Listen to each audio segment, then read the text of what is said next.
ये तो अनपढ़ है। और उनको दुख इस बात का हुआ, पूरा परिवार पढ़ा लिखा है।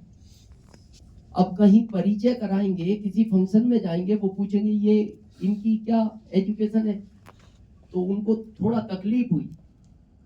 जैसे आपको होती है, आपके परिवार में या रिश्तेदारी में ज्यादातर लोग आरसीएम कर लेते हैं, एक तो छूट जाता है, तो आपको लगता है इसको भी आरसीएम में आना चाहिए। तो प्रोफेसर साहब ने कहा कोई बात नहीं, अगर अभी तक पढ़ाई नहीं हुई मैं पढ़ाऊंगा तुम्हें, मैं प्रोफेसर हूँ। बोले नहीं नहीं, मेरे को नहीं पढ़ना।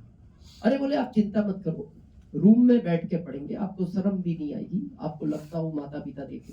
नहीं नहीं, नहीं पढ़ना मेरे को। अरे रूम बंद करके पढ़ लेंगे। बोले नहीं पढ़ना मतलब नहीं पढ़ना।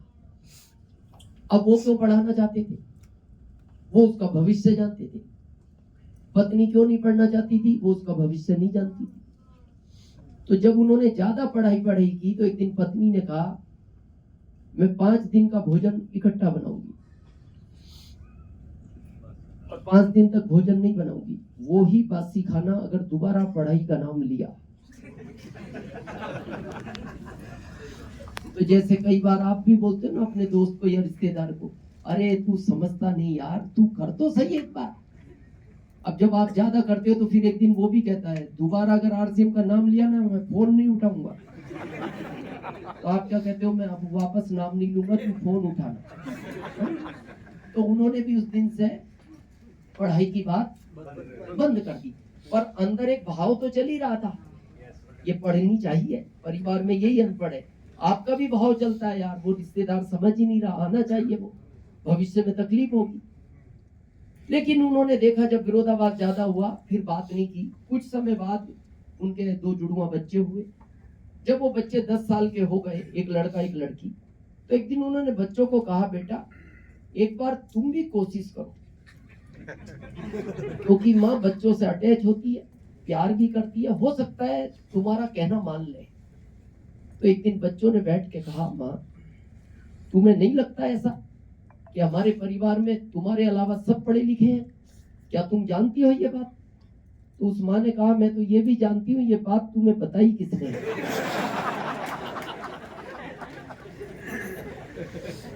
तो बच्चे समझ गए कि मामला ठीक नहीं है। तो माँ पता है तो पढ़ना चाहिए। बोले तुम्हारे पिताजी ने बहुत कोशिश कर ली बेटा, अब तुम चक्कर में मत पड़ो। अगर तुम्हें भी ऐसा लगता है मेरे हाथ का भोजन अच्छा नहीं लगता तो मैं अभी बोर्डिंग भेजूंगी, और मेरा मन था कि 10 साल बाद भेजूं जब तुम 20 साल के हो जाओ। तो बच्चों को भी लगा माँ तो बहुत विरोध में है। तो उन्होंने भी पिता के कहा पापा अब माँ से बात नहीं करना पढ़ाई का, वो नहीं पढ़ी। बात खत्म हो गई, लेकिन प्रोफेसर साहब के अंदर भाव चल ही रहा था। बच्चे बोर्डिंग चले गए, माँ 50 साल की हो गई। एक दिन प्रोफेसर साहब ने अचानक घर आकर कहा मेरा बैग पैक करो, मैं 20 दिन के लिए भारत सरकार की ट्रेनिंग पे जा रहा हूँ, 200 किलोमीटर शहर से दूर, और 20 दिन बाद आऊंगा। पत्नी को थोड़ा शक हुआ।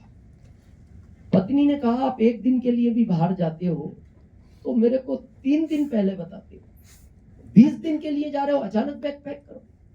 उसको शक तो हुआ पर वो कुछ बोली नहीं। प्रोफेसर साहब चले गए। 2 दिन बाद प्रोफेसर साहब के घर एक 27 साल की महिला आई। उसने बेल बजाई, साहब हैं? पत्नी ने कहा नहीं साहब 20 दिन के लिए भारत सरकार की ट्रेनिंग पे गए 200 किलोमीटर दूर। कब गए हैं? 2 दिन पहले। बोले कल तो मार्केट में मिले थे, साथ में चाय पी, आज मिलने का वादा किया था, नहीं मिले इसलिए मैं घर आई। अब उसको जो शक था वो उसका विश्वास में बदल गया, लेकिन फिर भी वो कुछ बोली नहीं। जाते हुए उस महिला ने अपने पर्स से एक चिट्ठी निकाली और उनकी पत्नी को दी। बोले साहब जब आए तो उनको कहना इसको पढ़ ले, और ये ध्यान रखना उनको ये जरूर कहना अकेले में ही पढ़े, और आप में से कोई मत पढ़ना। अब उसका विश्वास पक्का हो गया। अब उसके मन में 2 विचार आए। पहला, पड़ोसियों से पढ़वा लो, फिर उसको लगा अगर इसमें कुछ गलत लिखा हुआ तो मेरे पति की वैल्यू हमेशा के लिए पड़ोस में खत्म हो जाएगी। फिर दूसरा विचार आया, बच्चों से पढ़वा लूं, घर की बात है, घर में रह जाएगी। फिर उसको लगा कुछ गलत लिखा हुआ तो बच्चों के मन में पिता की वैल्यू हमेशा के लिए खत्म हो जाएगी। उसने वो चिट्ठी चुपचाप अपने कपड़ों के बीच में अलमारी खोल कर उसमें छिपा दी। बच्चों को फोन किया, बेटा घर आ सकते हो क्या? बच्चों ने कहा क्या हुआ माँ अचानक? नहीं तुम ये बताओ आ सकते हो कि नहीं। बोले माँ 2 दिन बाद एग्जाम है पर अभी 2 दिन की छुट्टी है, कोई अर्जेंट हो तो हम आ जाए। हाँ अर्जेंट ही है, आओ तुरंत आओ। बच्चे भागे भागे आए। बोले क्या हुआ माँ? बोले बेटा मैं पढ़ना चाहती हूँ।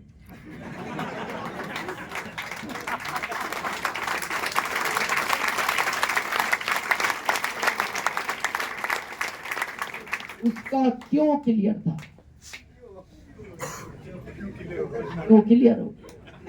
क्यों पढ़ना चाहती थी? उसको वो चिट्ठी पढ़नी। यानी किसी भी उम्र में क्यों क्लियर हो सकता है, और क्यों क्लियर होगा तो ही आदमी कामयाब हो सकता है। तो बच्चों ने कहा माँ पिता ने बहुत कोशिश की, हमने बहुत कोशिश की, उस समय गुस्सा आता था, अब अचानक क्या हुआ? बोले जो हुआ पढ़ना चाहती हूँ मैं। माँ इस उम्र में पढ़ाई नहीं होती। नहीं बेटा मैं पढ़ूंगी। कैसे पढ़ाई नहीं होती? बोले माँ कौन पढ़ाएगा? तुम नहीं पढ़ाओगे? बोले माँ हमारी तो 2 दिन बाद एग्जाम है, अगर ये बात फोन पे बोल देती हम आते भी नहीं। तो तुम्हारे पिता से बात करो, वो पढ़ाएंगे क्या? पिता को फोन लगाया, पिता ने कहा अब सरकार की मेरे पास ज्यादा जिम्मेदारियां, जब मैं फ्री था पढ़ा सकता था, और मना कर दो 50 साल की उम्र में कोई पढ़ाई नहीं होती। तो बेटा मेरी कोचिंग लगवाओ, और मैं पढ़ूंगी तो पढ़ूंगी, क्योंकि उसका क्यों क्लियर था। तो बच्चों ने कहा माँ एग्जाम का टाइम है, घर कोई पढ़ाने नहीं आएगा। बोले बेटा मैं पढ़ने जाऊंगी, तुम पता लगाओ कोचिंग का। तो बच्चे बोले माँ 3 किलोमीटर दूर है, आने जाना 6 किलोमीटर डेली, और आपको स्कूटी भी चलानी नहीं आती। बेटा मैं पैदल जाऊंगी, तुम चिंता मत करो, पर मैं पढ़ूंगी। माँ ऐसा क्या हुआ? नहीं तुम ये मत पूछो, पर मैं पढ़ूंगी तो पढ़ूंगी। अब वो कोचिंग जाने लगी, 16 दिन में पढ़ना सीख गई, क्योंकि उसका क्यों क्लियर था। यस और क्या पढ़ना सीख गई? ये क्या लिखा है, और उसको उतने की जरूरत थी। उसने वहां साइंस मैथ नहीं पढ़ा, केवल वो पढ़ा जो उसको जरूरत थी। 16 दिन में पढ़ना सीख गई।